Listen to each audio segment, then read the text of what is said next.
TX Factor is brought to you in association with Martin Lynch & Sons, the world's favourite ham store. And the Radio Society of Great Britain is proud to sponsor TX Factor.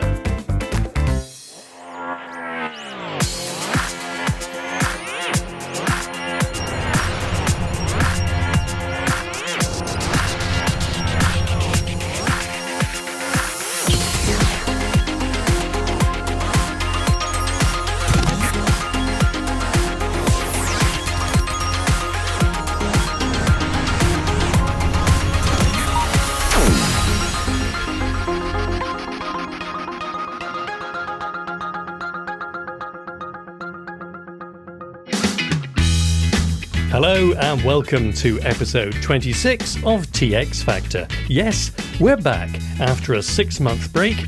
We hope that you're all safe and sound and looking forward to some episodes of TX Factor that were planned for early 2020, but for various reasons never quite made it.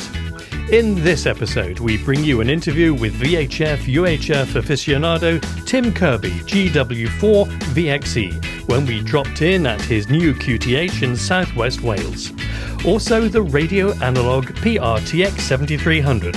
It's an IF interface module, and we show you how to fit one in your very own IC-7300. Bob and Mike have all the answers. And if that's not enough, Bob gets his hands on one of the first Icom IC-705 SDR QRP transceivers and demonstrates its full capabilities. But first, we join Tim Kirby in his windy backyard in February 2020 when social distancing was something you planned to do by moving to Wales in the first place. Golf Whiskey 4 Victor X-Ray Echo GW4 VXE.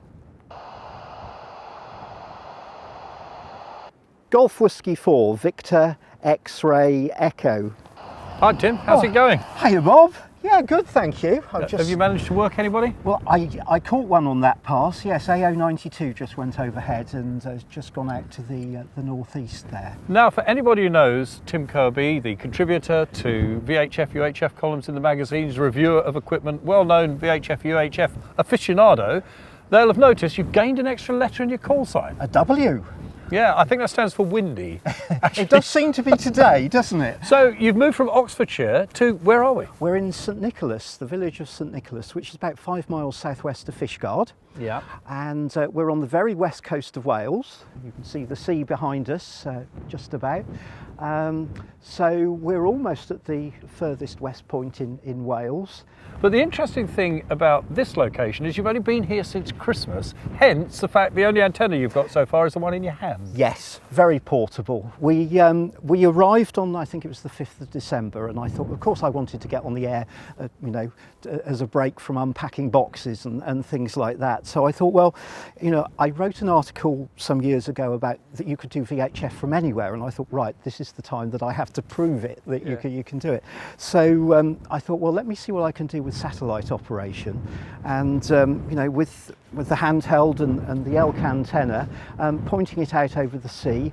I had some lovely contacts straight away into the US and Canada, which was that's amazing. I know, I was so pleased because when I was back in Oxfordshire, I had trees and houses all around me, so a low horizon pass of about 20 degrees or something like that was as low as I could go. So working close to the horizon, sort of 3 or 5 degrees, was just unbelievable. So this location here then, what's your local repeater? Well, you'll laugh at this. EI7MLR, Mount Leinster in Southern Ireland. It's 85 miles away, but there's not a lot between us. So I can have a handheld on the window ledge inside, and it'll be S9 or something like that. So looking around your property here, Tim, you've got plenty of space for antennas, and you're going to expand way beyond just this one you're holding on to. So I guess there's a lot of planning going on at the moment, thinking about what antennas, what you're going to have, what things you're going to be doing from here, VHF and UHF wise. Very definitely, and you can see I've got a short mast up and a beam at the moment. That's survived 3 of the storms so far. So I'm to some extent I'm getting a sense of what the challenges are going to be from the weather. But yeah, really excited to put lots of aerials up. As you can see, we've got a bit of space behind us.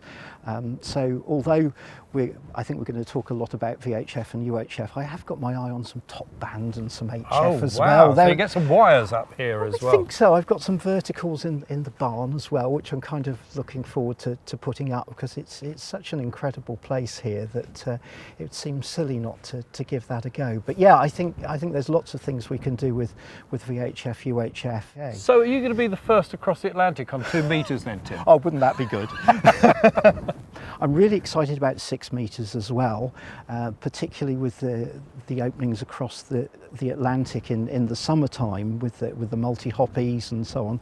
I have in mind that we're going to put a mast just along there, sort of pointing out over the sea. Yeah, well, because if you go that way and just keep going, you get to America, don't you? That's the next stop. Yes, yeah, absolutely. You sort of nip over a bit of Southern Ireland and straight into the US. So yeah, I'm really excited to see what happens when 6 meters opens up in the summer. So this is going to be very much the subject of our chat today, Great. Tim, because we wanted to pick your brains really. For anybody who's getting interested in VHF, UHF and above, now there is so much you can do with these bands, and not necessarily with giant towers and massive aerials. No, and I think that's really exciting. I think some of the things that we've seen over the last year or two have meant that you can have a very simple antenna, quite a low power transmitter, and yet you can work DX on VHF if that's what you'd like to do. Much more than you would have done sort of 30 years ago when I first started playing VHF, UHF. So it's incredible, really exciting. So looking forward to that conversation. Now, I don't want to be rude, but it's not really the weather for outdoor ham radio at the moment. Should we go inside? Should we go inside? I think it's a good idea. Yes. And have a chat a bit more. Fantastic.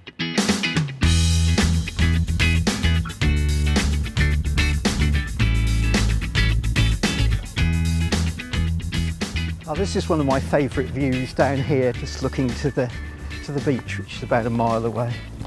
And I suppose you haven't been here in the summer when you get those nice little layers of humid air above the sea. That's going to be interesting. That will be interesting. I suspect that I shall see some very strong signals from Ireland. Yeah.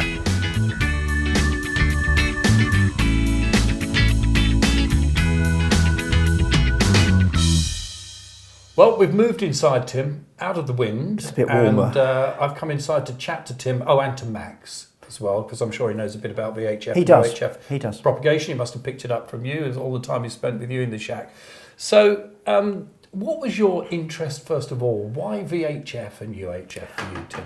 Well, I think it always intrigued me. I mean, in theory, it's line of sight communications or less, and I was always...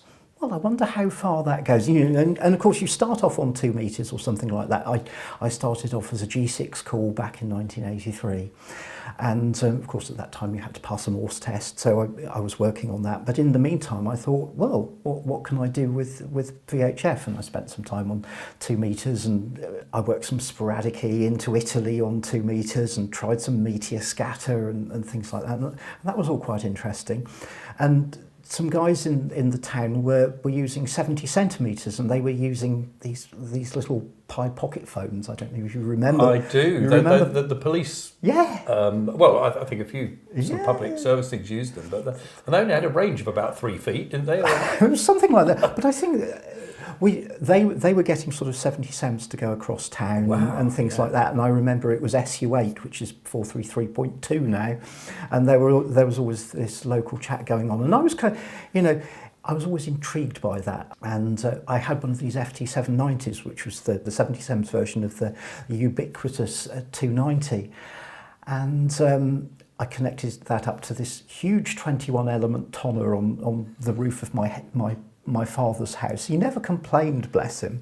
And I was amazed how far that went. I worked up into Scotland and over here into Wales. What power did those run? Well, that was a watt. Yeah, I was going to say, which was a watt of SSB, or I think I'd probably passed the CW by then, or something like that. So there was some Morse code going on. Irish stations used to come up out of the noise, and they were so strong, and I was always intrigued. how come they're so strong one night and yet you try another night and they're not there? And I loved that variation of propagation and got interested. And even though I'd got my Class A, and I do enjoy HF as well, actually. But I've always come back to VHF, UHF, because there's so many different things to try. Meteor scatter, moon bounce. You've done the Goon Hilly dish. Yeah, I've done it the high-powered way. We'll get on to the low-powered way in a minute, but I was just going to say, do you think in the time, that you've been a radio amateur, which, not being rude, it's quite a long time. It's a while. It's quite a long. How much has changed? Perhaps the availability of equipment? I mean, back when you started, you had a commercially available FT790, but you talked about the Pi pocket phones. There was a lot of that ex-PMR stuff around, wasn't there? There wasn't there? There was a lot of people, particularly on 4 meters. 4 meters was a bit of a mysterious band at the time, wasn't it? Because there was very little commercial kit available, so people had built transverters, and I think for years and years you couldn't even buy a transverter. And 6 meters was a dream for us here, because inconveniently they stuck TV or something too close to the channels we wanted to use for that. So. Yeah, we got 6 meters in 1985, and I remember that was wonderful. I remember putting a dipole up, just a wire dipole, and being amazed at what you could work on 6 meters. Yeah. So fast forwarding then now to 2020 and where we are with VHF and UHF and above, what interests you now? Well, I've been really excited over the last couple of years by the whole FT8 thing. I started off doing JT65 and so on 6 meters, and that was really, that kind of changed the world as far as I was concerned, because I only had a small aerial. This is back in Oxfordshire. And then FT8 came along, and I was looking at Twitter, I suppose it was a couple of years ago, 2018 I think, and I hadn't really thought about using FT8 on 2 meters, and I saw a tweet from Jason, G4KVT, who lives in Bristol, and he was talking about sort of starting to try FT8 on 2 meters, and I thought, well, that sounds interesting. And then I put on Twitter, if anybody fancies trying 2 meters FT8, I'm on, 144, 174 now. And fortunately a few people saw it. And I was just listening, and I had a call from somebody who's become a very good friend, Richard, GW1JFE, who's down the road in Haverfordwest. And I was utterly amazed, because I knew that Richard was using a white stick vertical the same as I was. I don't think we would have heard each other on SSB, even with small beams, knowing the path, and yet we had a QSO on. That's interesting, isn't it? And Oxfordshire to Wales. It's not a path you would have thought of. It's a 250k path, and what we discovered over the next almost 2 years was that we could work each other pretty much any time of the day. We've had lots of theories about that. There's obviously a lot of aircraft coming over from Heathrow to North America to Ireland over that path. Some of the time we could see that it was aircraft scatter, because one of the things that you see on the FT8 screen is you'll see a slight slant from one side to another, and that's the Doppler shift as the signal is being reflected off the plane. But so some of the time you'd see that, and other times it wasn't. It was just rock solid, straight tropo, and it fascinated me that you could have such a reliable path over, not with very, very simple equipment. But you're not the only person who's got this FT8 bug for VHF and UHF, and doing what they do in TV dramas these days, which they like to leap backwards and forwards in time. Let's leap back again to the 80s when you first got started. And people who were around in those days on VHF and UHF will remember 144-300, for example, was always busy. It was always buzzing, wasn't it? Yeah. There were lots of CQs, lots of stations to work. And that died away. By the time we got to sort of the back end of the 90s, that seemed to have gone. Yeah, I suppose a lot of that was in the time of the CB boom, if you like. So a lot of people who got interested through CB, like I did, perhaps they started off as Class B licensees, as I did, and then got their Class A licenses, and perhaps they went on to HF. That's a very interesting point, because it had died away, and now Vhf and Uhf is a focus again of a lot of amateur activity, and a particular focus on the propagation and how it works. Well, I think it is. I mean, it's interesting. You know, we get letters to Practical Wireless, and they say, you know, there's no activity on Vhf. And it's all your fault for going on FT8. You started it. It's all my fault. But what I say to them, actually, there is loads of activity on Vhf and Uhf. There is loads of activity on 2 meters.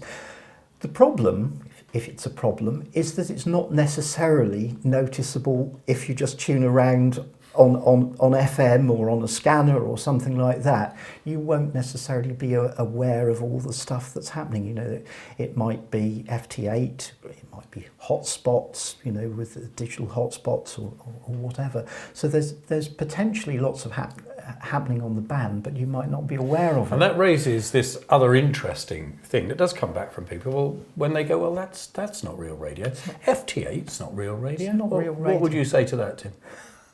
Politely. What would you say? The polite answer. Yeah, you've heard what I... So I think one of the things is that if you go round a club and you ask each member of the club, what do you think real radio is? One of the wonderful things, and it is a wonderful thing, is that they'll all come back and say something slightly different. There's probably some common ground. There used to be loads of common ground. You know, it used to be HF, and talking to people. But that was because there was less that we could do. But now it's such a broad church, and I think that's one of the wonderful things about the hobby, that there are so many different things that you can do.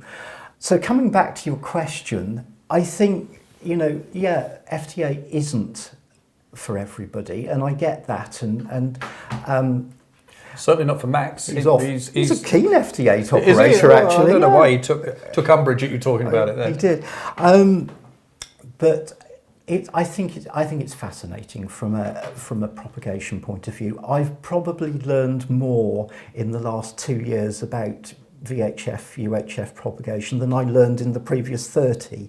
So I'm really excited about that. I also think that it enables people with very modest stations to take part in some really exciting activity. So going forward for you, you've got a lot of planning to do here with your antennas, the things that you're going to try, and like all of us, that is the problem, isn't it? Because you look at it and go, right, what shall I do? Because there is such a lot that you can do. So what are your particular interests? Well, I'm really excited. There's so many possibilities. One, I mean, it's always interesting setting up from a new place anyway. You know, what am I going to be able to hear?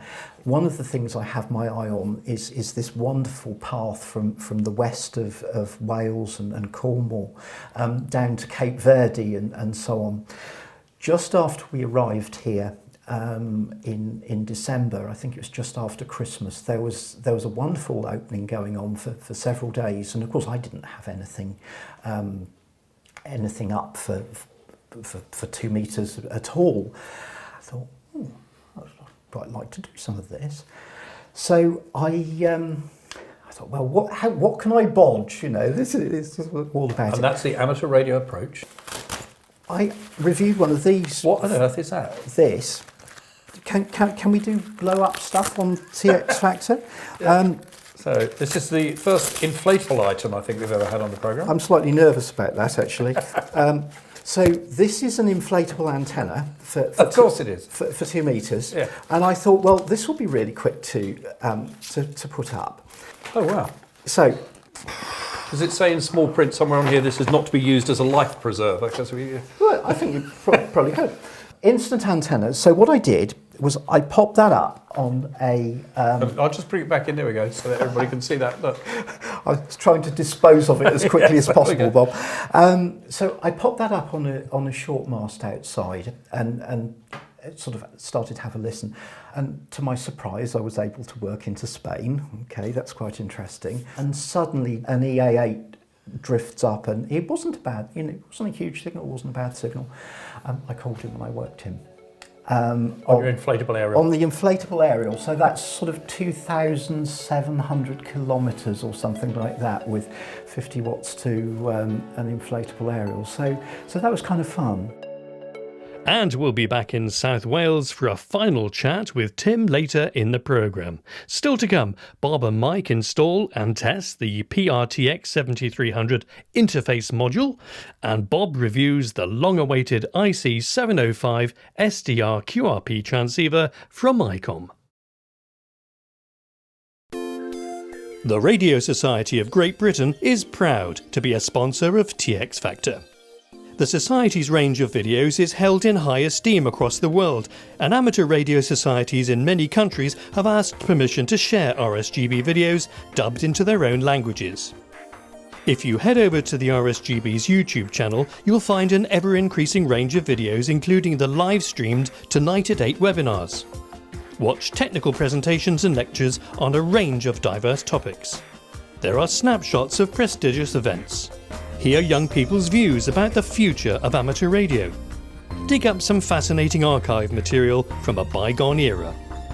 The videos will help you learn more about many aspects of amateur radio that appeal to you or to help you discover something new. If you haven't yet dipped into this great online resource, take a look at the Society's website or its YouTube channel. The RSGB, a great resource for discovering more.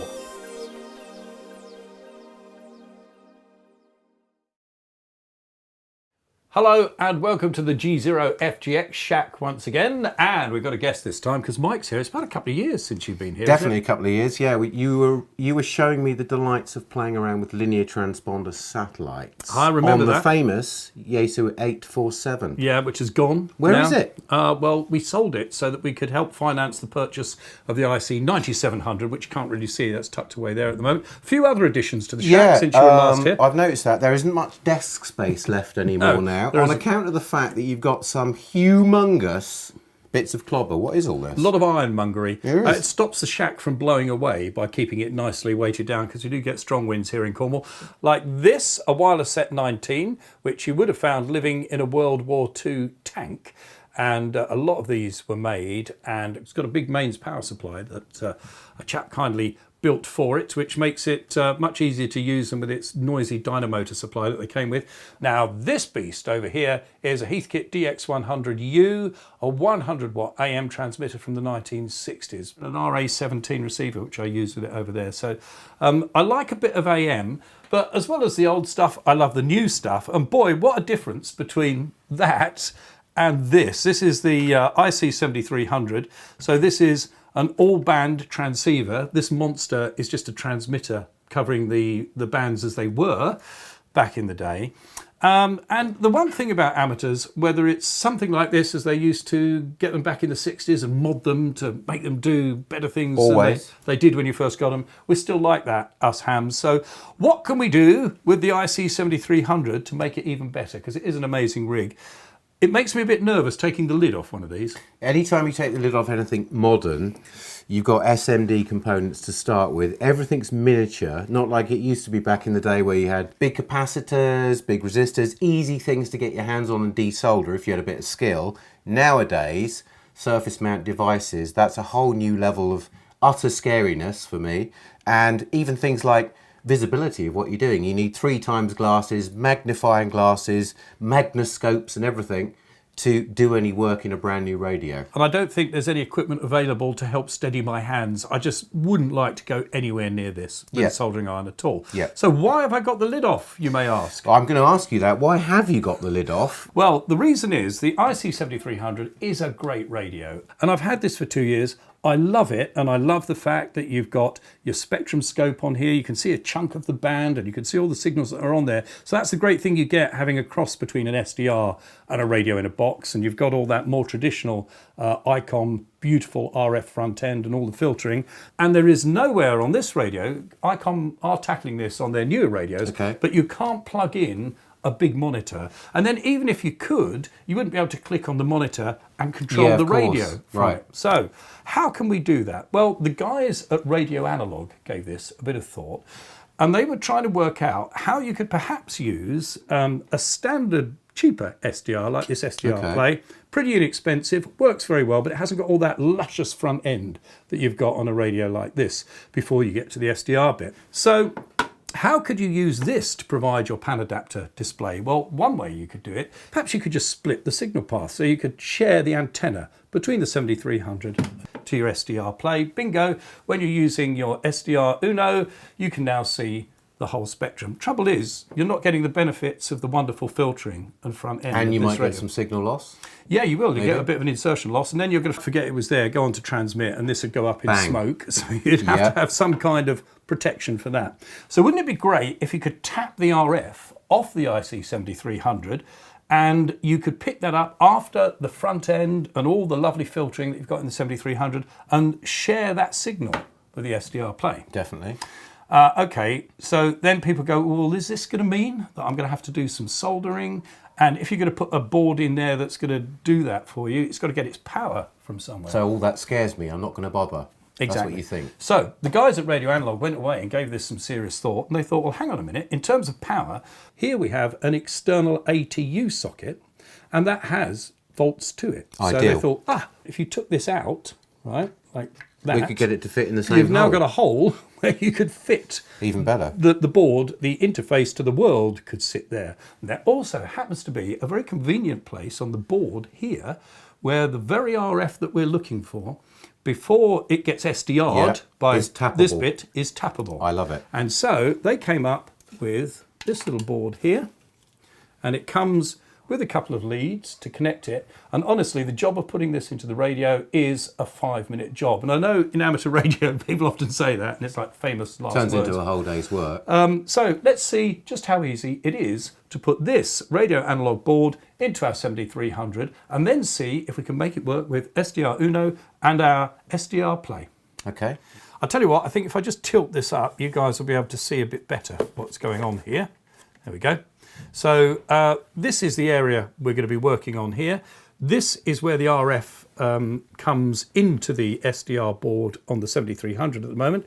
This was, you may remember, the connector for the external ATU, which has got the volts on it, and it unplugs from here. So we'll just remove it. And then our board that we're putting in here is going to sit in exactly the hole where the ATU doodah was. And it's going to plug into the ATU's socket there, like that. So that's going to give it its volts, like that. And you can see it's a little bit wobbly. Yeah, but it's an easy fit. Yeah, oh, really easy fit. Goes straight in there. A little bit wobbly, but once we put the lid on the rig, that hold that in place, then what we do, I'm going to take it out again for this next bit, just because it'll be easier to plug in what I need to plug in. So this lead with the RF on it that was going into the 7300 board is going to plug straight in there, like that. And then we've got another little dinky lead here, which we put on the back of the board, and that goes back into the socket. So we're now piggybacking onto the RF. So you've actually only had to make 3 connections. That's it. To do this. That's it. That's all the internal connections that we're doing. Job done. I'm just going to move that cable down so when the lid goes on, that'll hold that in place. But that is literally, and effectively you're ready to power up as well now. We put the lid on. Actually, if you were going to use an external ATU, I don't, but you could use it as a flying lead from outside the rig when we finish the job, but I don't need to do that, so I'm going to put it away in a drawer. What we are going to do is this lead here, which has the SMA connector to go onto our SDR Play, just literally plugs in a socket on the back there. Job done. Wow, okay. So we're ready to put the lid back on. Could you give me the screws? Yeah, hang on. Screws? Yeah, the screws for the lid. You've got them nicely organised in your screw removal tray somewhere, don't you? Oh, I know what I have done with them. Because I'm a notorious screw loser, in fact it has been suggested I have a screw or 2 loose, I've put them in an egg cup. I can't remember where the egg cup is. Oh, I think it might be behind you on the desk there. In an egg cup? In an egg cup. Have you ever heard of anything more come on. ridiculous when you're doing radio? You cannot lose your screws if you put them in an egg cup. Where's the clear plastic tray laid out in front of you nicely for components and screws? Egg cup. There's egg in the bottom of there as well. Do you know that? No, there isn't. Right. No, I'll tell you what I've lost as well. Oh, the screwdriver. There's the screwdriver. Right. So I'll start screwing it back together, and then we'll see how it works on the air. Okay. They're going to do this bit in fast forward? They'll do some You clever... know, like the Bionic Man, where the screws go... Boop. No, they'll do some clever technical editing thing, I expect, and before you know it, it'll all be done. I don't want to watch your screws getting any looser than they are already.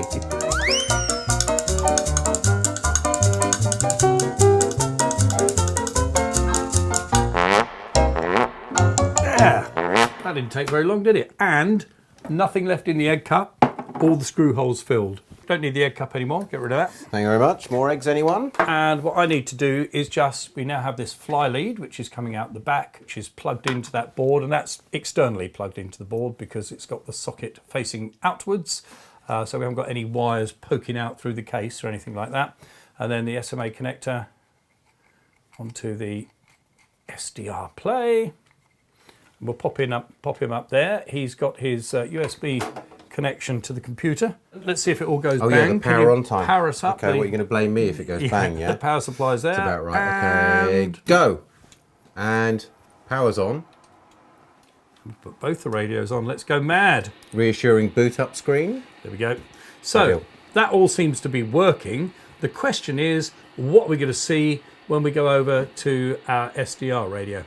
Right, the moment of truth. So the IC-7300 is connected from that flying lead into our SDR Play RSP1A SDR receiver. And I always use SDR Uno as the software with it, which is a great bit of software. And if we hit play, it should all burst into life. And I will also point out that I've moved into the 20-meter band on SDR Uno. And although doing it this way gives you a second receiver, remember we're using the filtering on the 7300. So it's no use having 20 meters up on here if, as you may remember, I left the 7300 on 80 meters. And you've just got to remember that. You've got two separate receivers in effect, but using the IC-7300's front end and filtering. So you can't be on 80 meters on here and 20 meters on here, because you're not going to hear much on 20 meters because the 80 meter filtering will still be on. Okay. So now if I hit play, ta-da, we have signals. And we have audio coming through the SDR play as well. So there we are. We've got a big chunk of spectrum here. We can see from 1400 to 14360. That is a pan adapter. And we can jump on signals on this radio that we want to listen to. And we've also got another receiver, completely independent receiver over here that we can tune completely separately. So what if we want to sync the two together so that anything we do on the SDR is reflected on the 7300 and vice versa? Brilliant if you're contesting, because you could just go along the pan adapter, find the signal you want to work, pounce on it, and your transmit's on the same frequency, you're ready to go straight away. Well, you can, thanks to a very good bit of software, another bit of freeware actually, which is called Omnirig. So I've already downloaded it. Omnirig, if we open it, we just have to tell it the rig type, and you can download this software for free. We have to set up the COM port, all the usual stuff, which we won't go into here. And do remember, 7300 owners, because you've been through this before, if you've tried to get your rig to work with remote control, you've got to have all the parameters set right on the radio. Yeah, and there could be a bit of fiddling around there. Okay. But once you've done that, you do that once. So Omnirig is set up. We can click that off. And then we just go up here. There is a button marked RSYN1, which you can see says assign Omnirig control to this virtual receiver. That's exactly what we want to do. Now it says 14270 on the SDR, and blow me, it says 14270 on the rig. They're synced up. And now if I click somewhere on the pan adapter, the rig follows suit. Or I can tune the rig, and the rig is tuning the SDR receiver as well. Now, one other clever thing about this, let me just find a clear frequency here and make sure we're not going to QRM anybody. There we are, that sounds empty. Is if we go to transmit, is this frequency in use? Is this frequency in use? Golf 0, Foxtrot, Golf X-ray.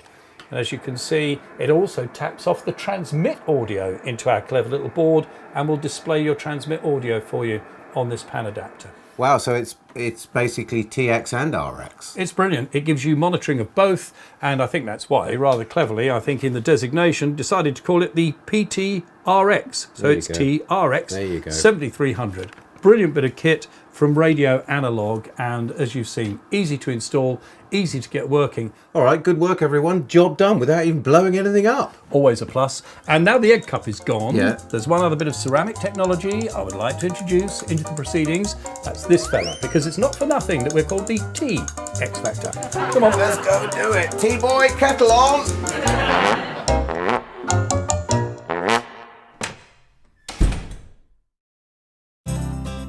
Everyone's been talking about the arrival of the Icom IC-705 all-mode SDR QRP transceiver. Well, at Martin Lynch & Sons, they can supply the 705 when it becomes available shortly. However, here are 3 accessories for the 705 that are available right now or very soon. The Midel MP705 is a lightweight and compact 6 amp to 8 amp peak 13.8 volt fixed power supply for the 705. It's totally quiet and rugged and ideal for the new Icom. The MAT705 is a brand new automatic tuner specially designed for the 705. It's a compact, sturdy micro ATU powered by an internal 9-volt dry battery, ideal for portable use, giving you the lowest SWR available on your antenna system without any fuss. And there's the long-established super antenna MP1 DX Max, giving coverage from 80 to 2 meters. It's perfect for all the bands the new IC705 can offer.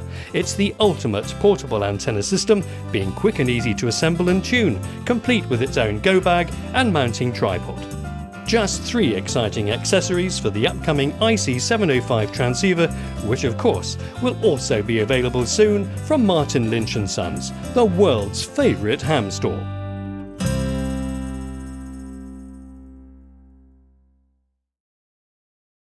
Back in the gloomy winter of 2020, we called in and visited Tim Kirby, GW4VXE, at his new home in South Wales. And to conclude our chat on all aspects of Vhf and Uhf, Bob asked him about the merits of digital modes on UHF. 70 centimetres FT8. Yeah, that's really quite interesting. And again, lots of people trying it with verticals and so on. It's significantly harder than it would be on 2 meters, and it does take longer, but you can make some interesting contacts. And Richard, GW1JFE, who I mentioned just now, he's worked into the Canaries on 70 centimeters FT, running 20 watts or to a white stick antenna. What about EME? 70 cents EME is going to be interesting.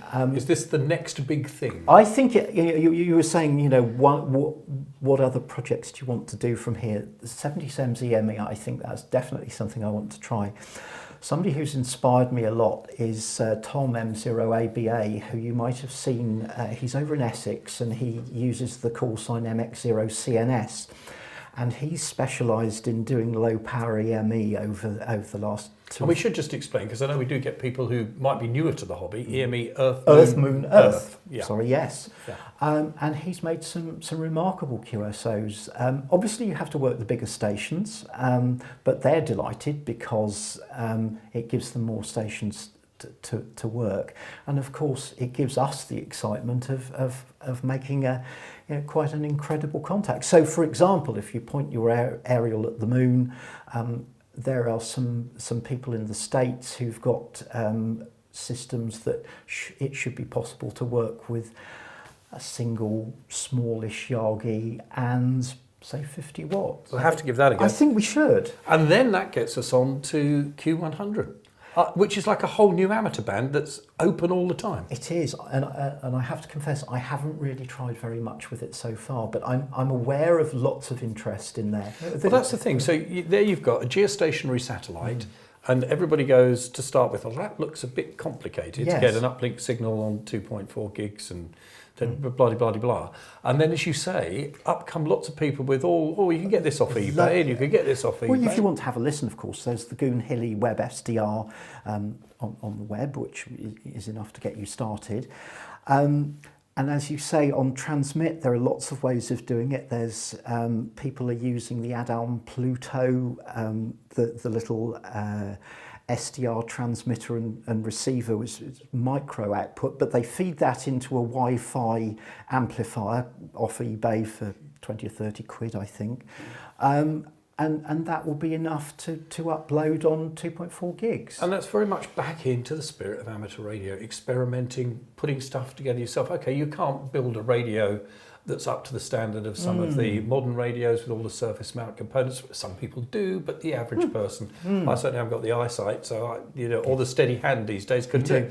But you can put this stuff together and really have fun and make a system that works, whether it involves computers like FT8 and what antennas you've got on your radio, but just pulling the system together and making it work. And I think that it's wonderful to see that innovation, isn't it? And that innovation is alive and well in the hobby, which is fantastic.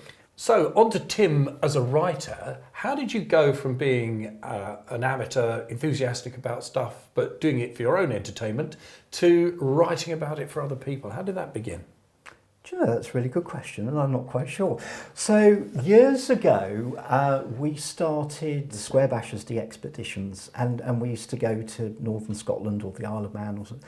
And one of the things that we did at the end of each expedition was do a write-up for Radcom, and somehow it ended up as me doing the write-up, which actually I thoroughly enjoyed.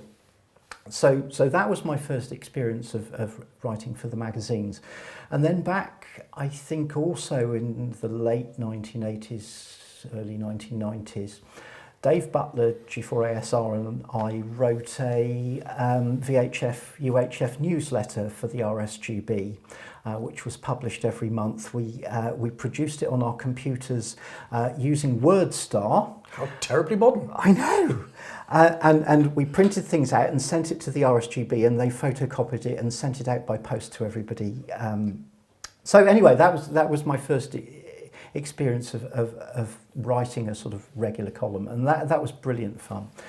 And then Dave, G4ASR, he was writing the VHF column for Practical Wireless, and he wanted to stop doing it, and he phoned me up and said, you know, how do you feel? Do you fancy doing it? He said, because I'll put a word in for you if you thought, oh, yeah, that sounds really good.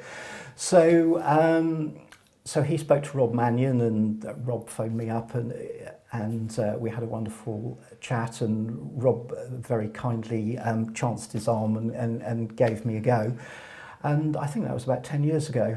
Wow. So do you ever get to the point, though, you know, when because you've got deadlines looming in this lark, so that you think, oh gosh, what am I going to write about this month? Do you know, sometimes I sit down at the keyboard and I have no idea what I am going to write. But there's always something, and it's quite nice because you do get the reports from people which are inspiring in themselves. And going forward, you're going to be including, I imagine, quite a few of your experiments and experiences here in your new location, so we'll be able to keep up to date with what you're doing. You've given us a bit of a taster for it, but we can watch out in the mags to pick up the rest of the story. It'll be interesting to see what actually happens as opposed to the plan. I'll probably go off in a completely different direction having said all of this. So yeah, exciting times. Well, Tim, thanks for talking to us and sharing your enthusiasm for VHF and UHF and FT8, and hopefully a few people will be working you on that mode soon. I'm really looking forward to it. Thanks for coming, Bob.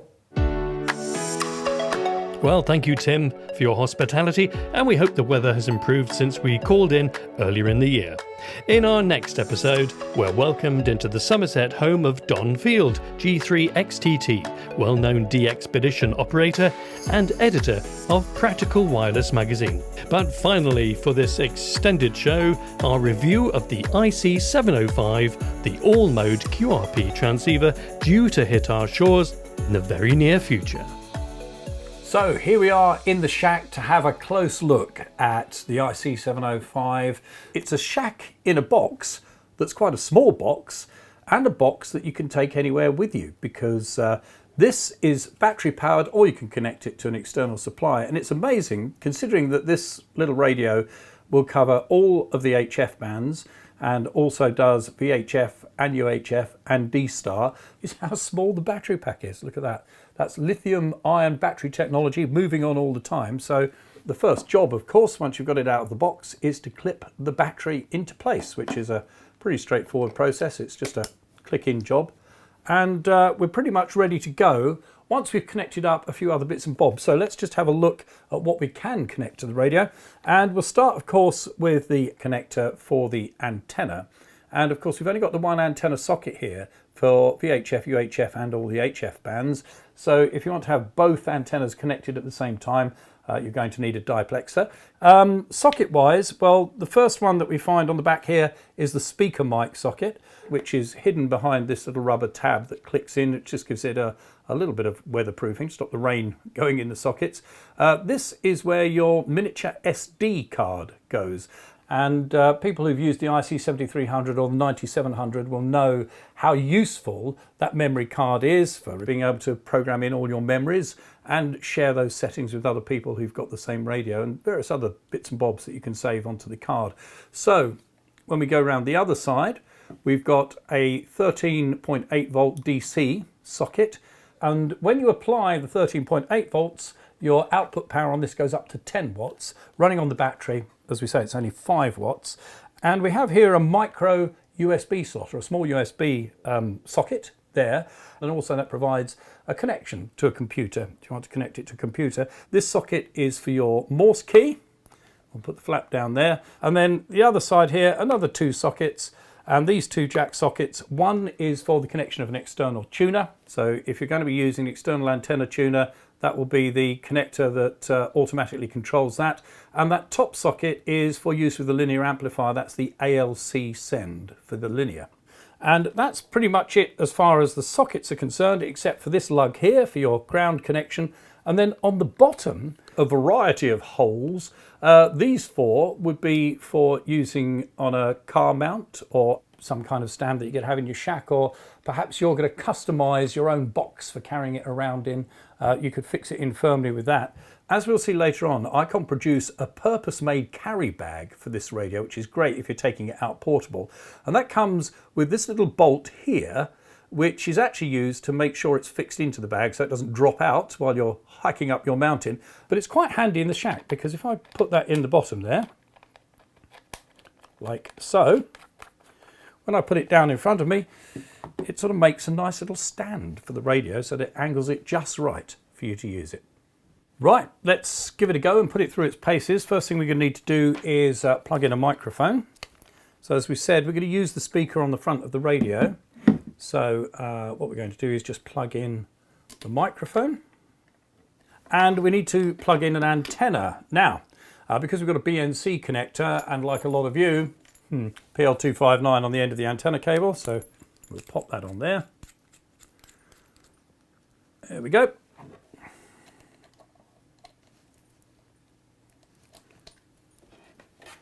Okay, let's power her up. Action.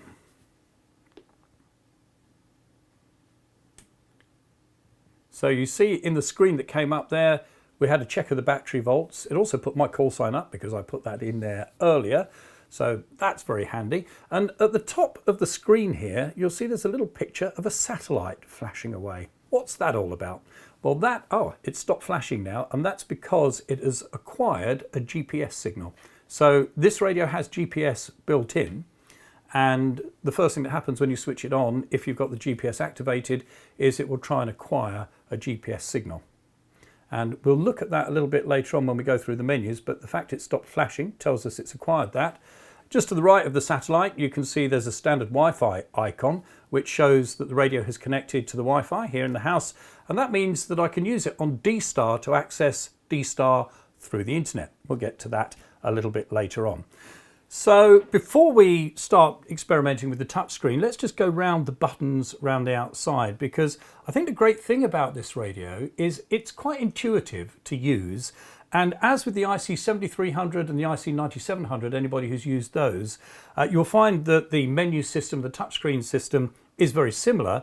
And also it doesn't do that thing where you go into a menu that takes you into another menu that's into another menu, where you've got trees of menus. So finding a particular setting could be hidden somewhere way down that tree, which used to be how these menu systems worked. This is so much more straightforward. And we've got a few buttons around the outside that are going to be important to start with. So this is the AF volume control, and it helpfully tells us that when we turn it up. There we go.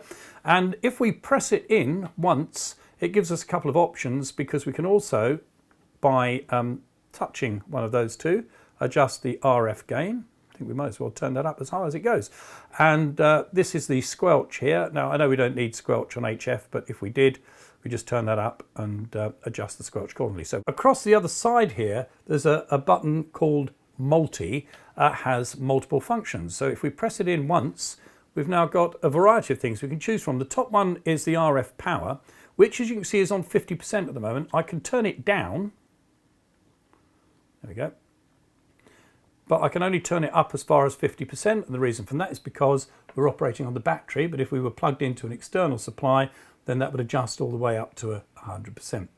When the bands get crowded, it's very handy to be able to either narrow the IF bandwidth or shift it around slightly, and that's where the twin passband tuning comes in, because one click on this button gives us a little picture that pops up here, and it stays there while we're adjusting it. So if we start with number 1, we could narrow the bandwidth by moving that one way, and then if we clicked on number 2 and move that one the other way, we've narrowed the IF bandwidth. Or we could actually shift them both to one side of the frequency that we're on, and then going around the rest of the switches down the bottom here, the menu option here gives us a whole other range of things that we can look at and adjust. So for example, if we hit scope, we get the scope that we see there, but we could go audio, and we're getting the audio display, and that will show your transmitted audio as well as the receive audio.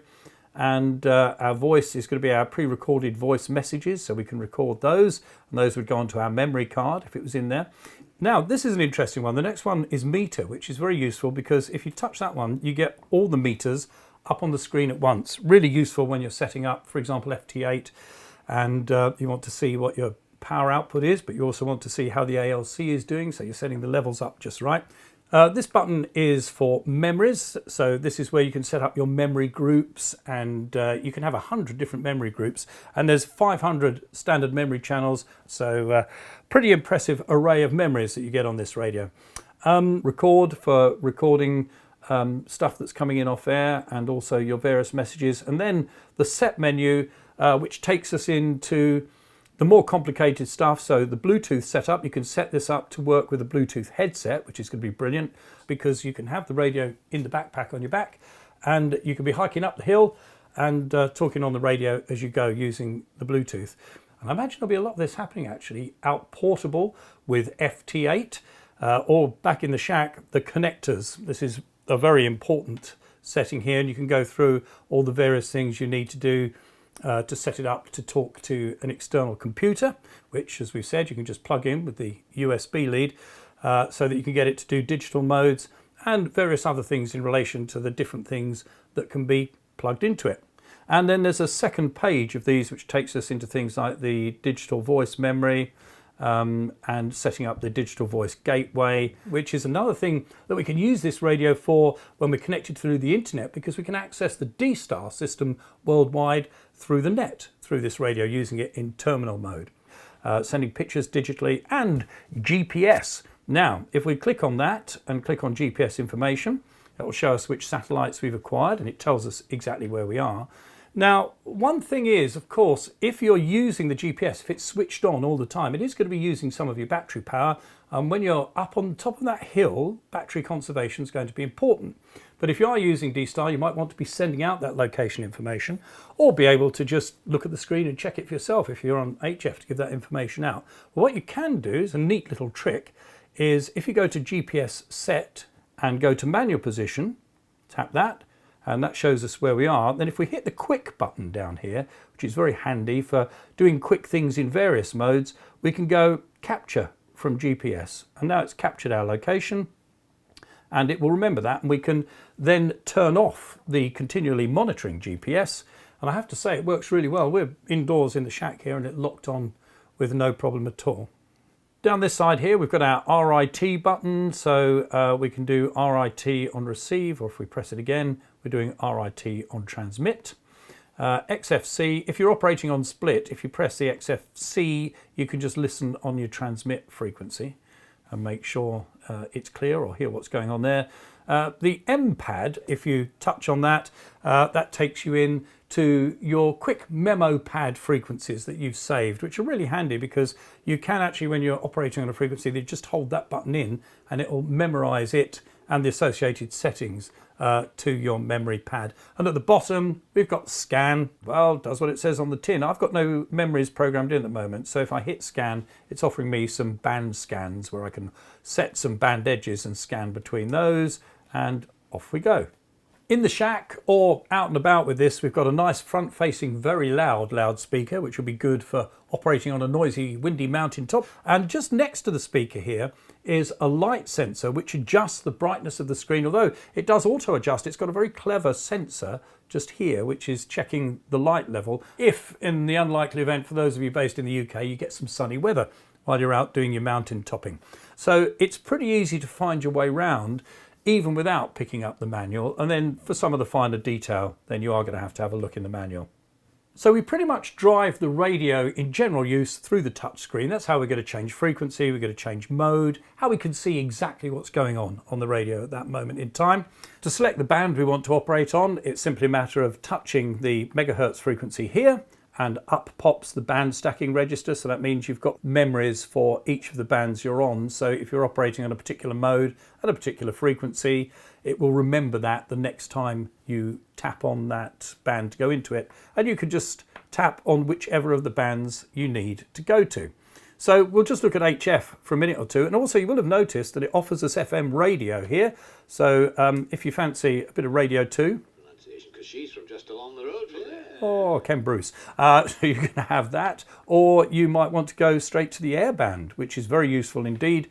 And that's the other thing about this. It made me realise what a great general coverage receiver it is. It's got great HF coverage and great VHF and UHF coverage, so there'll be a lot of other stuff that you'd be able to listen to other than just the amateur bands.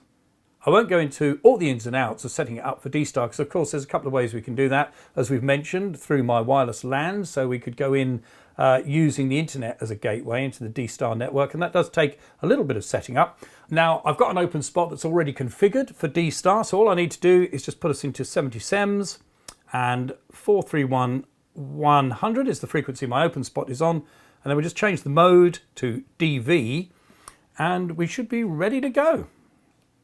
There we go. A pip to say we're in. This is Golf 0 Foxtrot Golf X-Ray G0FGX. Golf 0 Foxtrot Golf X-Ray. Listening? Yeah, Roger. Call sign Mike 0 Fox X-Ray Bravo, Western Superman, and name is Andreas.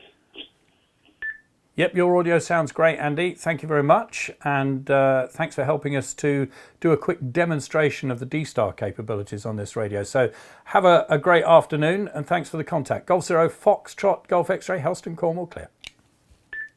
Well, that went better than expected. Normally, when we're showing you a radio and I put out a CQ call, nobody comes back to us. So it was great that we were able to get a QSO on D-Star there through the open spot and just show you how that works. And the configurations for setting up the D-Star in terminal mode, if you're linked in through your Wi-Fi, there's a bit more detail to that. We won't go into that now. In fact, there's a lot more detail about this radio because I think we've only really scratched the surface just to show you the kind of things you can do, and I think to get over to you how easy it is to operate. And I know I keep going on about this, but this lack of complicated menu trees, the fact that you can find everything you need either from the buttons around the edge or on the touch screen, and you don't have to dig a long way to find the particular setting you're looking for, does make it really easy, pretty intuitive radio to use. I can remember how excited I was when the IC-706 came out, and that's over 20 years ago, well over 20 years ago, and you got your first sort of shack in a box there that went HF through to VHF and UHF, and you could have it in your car or in your shack. And then we were really excited when the 7300 came out, because now we've got SDR technology and all the extras that brings you in being able to look at the band scope, see where the signals are and jump on them, and you've got the benefits of SDR but in a box, which is what us radio amateurs like, really, with proper knobs and buttons. And now the whole thing has got smaller, and we can take all of that 7300 wonderfulness with us wherever we go, and it's got VHF and UHF and those extra things like the GPS and the Wi-Fi compatibility. I think This is a lot of radio in one small package, and I think that you are going to find so many different uses for it, and that's going to be interesting to see in the coming months, is what people do with these radios. It'd be great to go out portable using the digital modes. I suspect there'll be a lot of that going on, and I think we're going to be hearing a lot of these coming from hilltops in the very near future. Now, I know you're all too polite to say that I could do with the exercise, but actually I could. So I need to get out there, do a little bit of walking, and I can take the IC-705 with me. And it gives me an opportunity actually just to mention one other bit of kit that Icom make that goes with this radio, and that's this LC192 carry case, which is designed for the radio. A big compartment down here that you can put your batteries in, antenna cables, all your other bits and bobs that you might want to carry with you. And in the top here, a compartment made just for the radio. There she is, all ready to go, and they've even thought of a hole in the top of here, a little flap to let the aerial out. So I think what I ought to do is get her strapped on the back and get out there and do some testing of the IC-705 as it should be done in the great outdoors. Ollie, come on, walkies. Come on. Good boy. TX Factor is brought to you in association with Martin Lynch & Sons, the world's favourite ham store. And the Radio Society of Great Britain is proud to sponsor TX Factor.